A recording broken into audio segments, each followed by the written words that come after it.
Around a year ago, I saw Interstellar in IMAX for its 10th anniversary. It is one of my favourite films and to this day is a powerhouse of stunning yet grounded visuals. Nolan and Hoyt van Hoytema, the film's cinematographer, masterfully crafted a way to capture space that gave it tangible scale and meaning, turning an incomprehensibly large universe into a visually digestible backdrop for the beautifully human film of Interstellar. During the screening, I noticed a scene which I had never focused on before, a scene with no dialogue, no major plot points, and no humans whatsoever. It was this.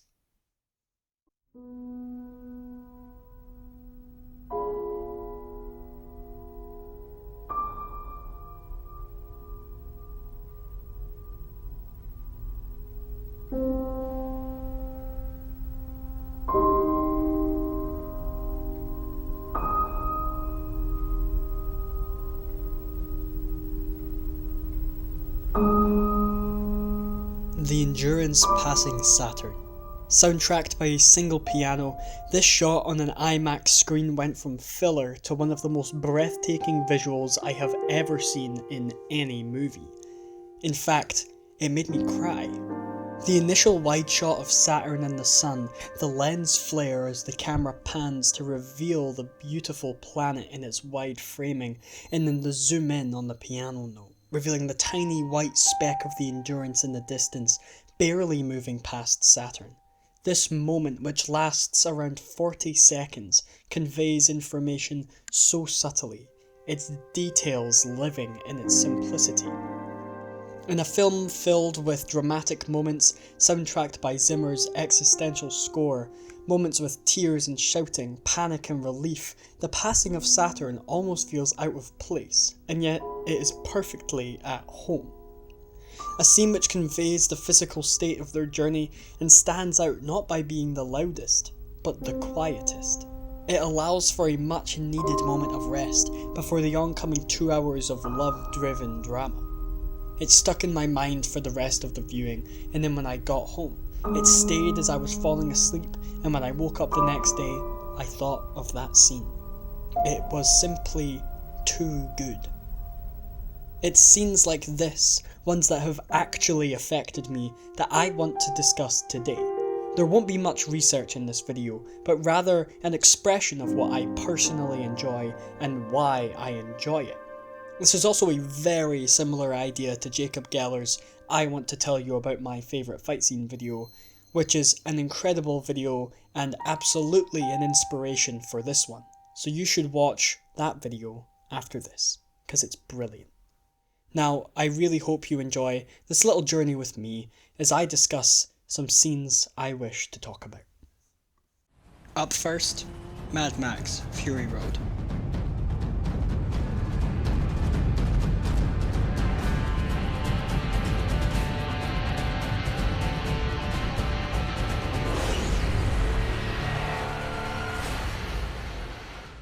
Okay, so how about some context? After being on the run for virtually the entirety of the runtime of the film, Max, Furiosa and the mothers turn back to the Citadel after the gruesome realization that their one goal, making it to the Green Place, is impossible, and they should take the Citadel whilst it's empty. It's easier said than done, however. They are seen hauling themselves back to the Citadel, and the final chase kicks off. The most brutal action and intense violence is contained within this chase, a true climax to what has, up to this point in the film, already been a one-of-a-kind action experience. From the first time I watched Mad Max Fury Road, it became the best action film I had ever seen. It satiated every craving I could have for any high-octane action movie. Gruesome chase scenes, custom post-apocalyptic cars, and the most thunderous score to go along with it, a score so incredible, in fact, I have it on vinyl. After a tense battle on the rig, fighting off road warriors trying to make their way to the cabin, Max gets thrown off. Furiosa catches him with one arm, and the music drops out. One of the rare moments of silence, just a growling engine in the background. This, however, is temporary, just like everything else in the world of Fury Road. Furiosa is stabbed in the side with a shiv. The strings scream along with her, nearly letting Max slip from her grip. Cars close in, one of the mothers is still kidnapped by Immortan Joe, and the rig is losing speed as death slowly surrounds them. I stood up the first time I watched this scene. Like, involuntarily got out of my chair with the largest, cheesiest grin on my face. I could not contain my excitement sitting down, I just had to get up. I have genuinely never felt so much raw excitement from any other movie that I have just stood up. The series of shots surrounding this moment, accompanied by the dread-inducing score, is such a perfect series of moments that encapsulate the pure fear in all the protagonists' minds in that moment. Fury Road was a sign for me. A sign that the best action ever created was not behind us, but in front of our very eyes. That something new could still be created and still be the most impressive thing we may have ever seen on screen. It gave me actual hope that action had something more to offer to us, and with Mad Max Fury Road, it did.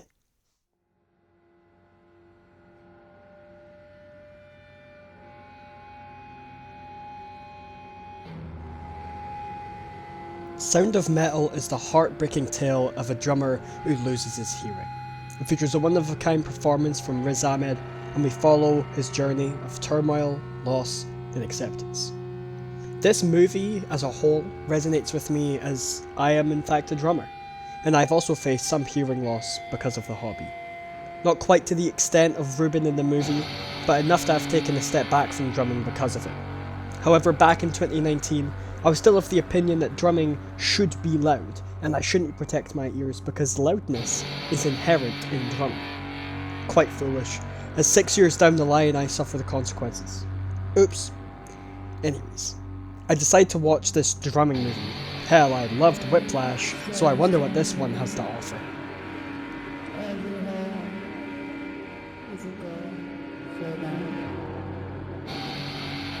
What I then found within Sound of Metal is a delicate portrayal of loss. Represented through Ruben's sudden deafness and the unravelling of the life he once knew, his bearing loss is not just a physical change, but a symbolic rupture, severing his connection to music, his identity, and his relationship with Lou.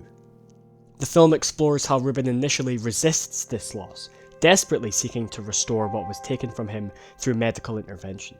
However, as the story unfolds, it becomes clear that true healing lies in not the reclaiming of the past, but in accepting of the present. Loss in this sense becomes a catalyst for transformation, pushing Ruben toward a deeper understanding of himself and the things around him. The disparity between my expectations of Sound of Metal and the reality of the film was striking. It awakened me to not only the value of my own hearing, but to also the fragile, ever-shifting nature of the world around me. The film captures with unflinching honesty how quickly things can change, and how those changes often leave us with no choice but to adapt. One moment in particular encapsulates this with haunting tenderness. After Ruben reconnects with his partner and former bandmate, he hopes to return to life as it was, business as usual. But months have passed, and she has changed. Not romantically, but emotionally and artistically. She now plays soft piano concertos with her father, far from the raw, chaotic energy of their metal days. Ruben watches, confused and distant, realizing that the woman he loves, the life he longed for during recovery, has quietly evolved without him. His hearing loss hasn't only affected his body, it's disconnected him from a world that no longer exists. That quiet performance becomes a requiem for the lives they once shared. It's a beautiful, bittersweet moment, a reminder that healing doesn't mean going back, but learning to move forward through loss. Sound of Metal doesn't offer any easy resolutions. Instead, it presents the painful truth that some changes are irreversible. But in doing so, it finds a unique and understated kind of grace.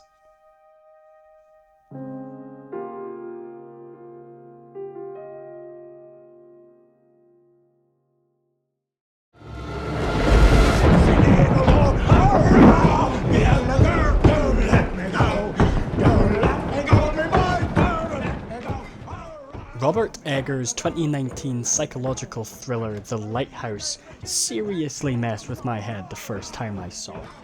There was something so brilliant about it, and yet at the same time, it was one of the most vague and atmospheric movies I'd seen. Eggers curates such a nerve-wracking experience during this movie that you don't ever really notice creeping up on you, but once you do notice it, it sinks its teeth deep in and is unignorable. As the tension begins to rise in the second act of The Lighthouse, we are blessed with Pattinson's and Dafoe's pure dedication to the performance within The Lighthouse. Both actors give spectacularly physical performances, dancing and drinking with each other, shouting sea shanties and sharing solemn stories. The real treat, however, is Dafoe's second monologue. One of the few moments of release during The Lighthouse's runtime, Dafoe gives two brilliant monologues. The first about Pattinson ignoring his work duties, brilliantly worded but ultimately about gaining power over Pattinson and enduring he does his job. The second monologue, however, places the curse of Poseidon onto Pattinson, the energy of which is extremely high, the delivery of which is ripped straight from the stage. A one-take dramatically lit soliloquy given straight to Pattinson. Within his words, he releases the pent-up emotions he's drowned in his drink. Let Neptune strike ye dead, Winslow! Hark! Hark! Triton! Hark! Bellow! Bid our father, the Sea King, rise from the depths full foul in his fury, black waves teeming with salt foam, to smother this young mouth with pungent slime. To choke ye. The execution of this scene is a masterclass of filmmaking. An intimate shot looking up at Dafoe's face from Robert Pattinson's point of view, the dramatic harsh lighting that creates the looming shadow behind him, and the claustrophobic framing of his monologue which feels as if it's about to burst from the square aspect ratio of The Lighthouse. Dafoe's performance is one of a kind. The terrifying look down at Pattinson as if possessed by Neptune himself.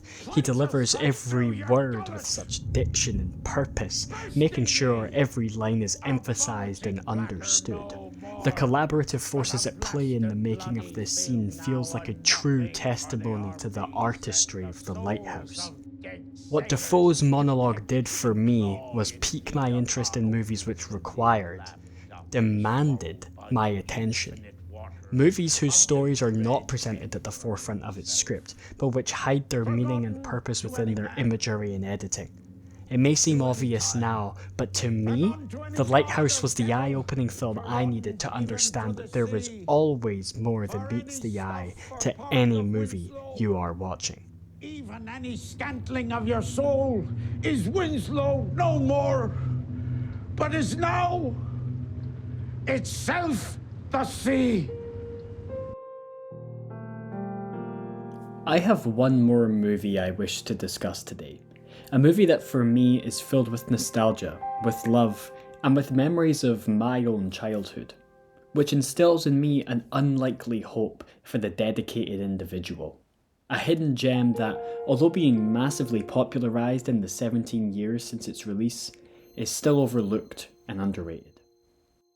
The Wachowskis' Speed Racer is a one-of-a-kind experience, filled with some CGI that really still holds up and some that doesn't. Speed Racer manages to tell a story of comeuppance, of victory and faith. Love for your family, your life, and your dreams. Speed Racer is the epitome of visual storytelling, the final boss, if you will.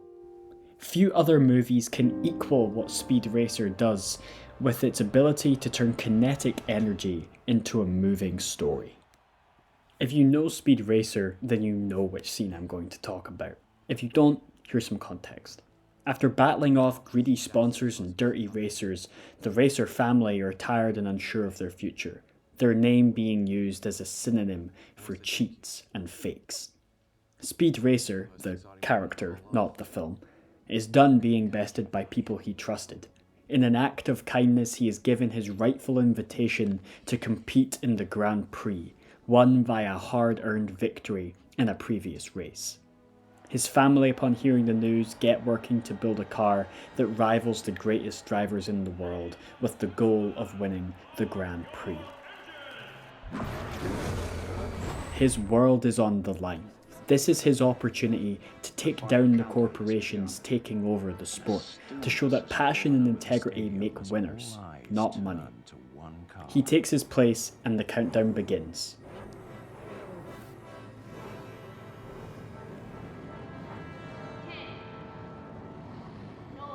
Faces slide across the screen, all eyes on one man. Every fear and intention is shown and understood. His parents look with fear and hope. Racer X looks with confidence and pride. His competitors look with contempt. It's him versus the world, and there's no backing out now.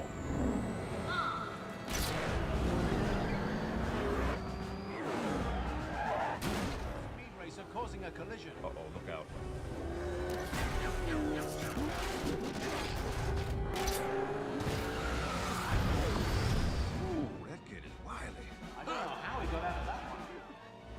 On a personal note, Speed Racer being significant to me is almost a mystery. I remember watching this film when I was younger and I remember loving it. I had toys of the cars in the film and I remember playing with them all the time. It was an oddly prominent movie in some of the earliest memories I have. It is important to me because it is not only reflecting the values I truly believe in now, but also reminds me of a simpler time, an easier time. For me, the last scene encapsulates surmounting the insurmountable, overcoming every time you've been told you can't, overcoming every bad day and pushing through just for a chance to prove you can, to show that you did.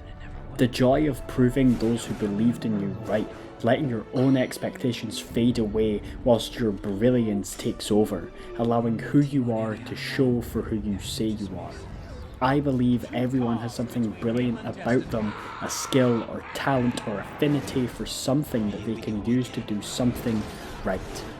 This might all sound blindly optimistic, but it's what I feel during the crescendo of Speed Racer. The colours, the music, the editing and the energy all are in a dance together, bringing out the best of the film's protagonist and my faith in everything. Every time the last shot of this race happens, I cry. For I'm reminded of a simpler time, I'm given hope that this time may come back again, and I'm in awe of one of the most beautiful finales ever put to film. Thank you for watching.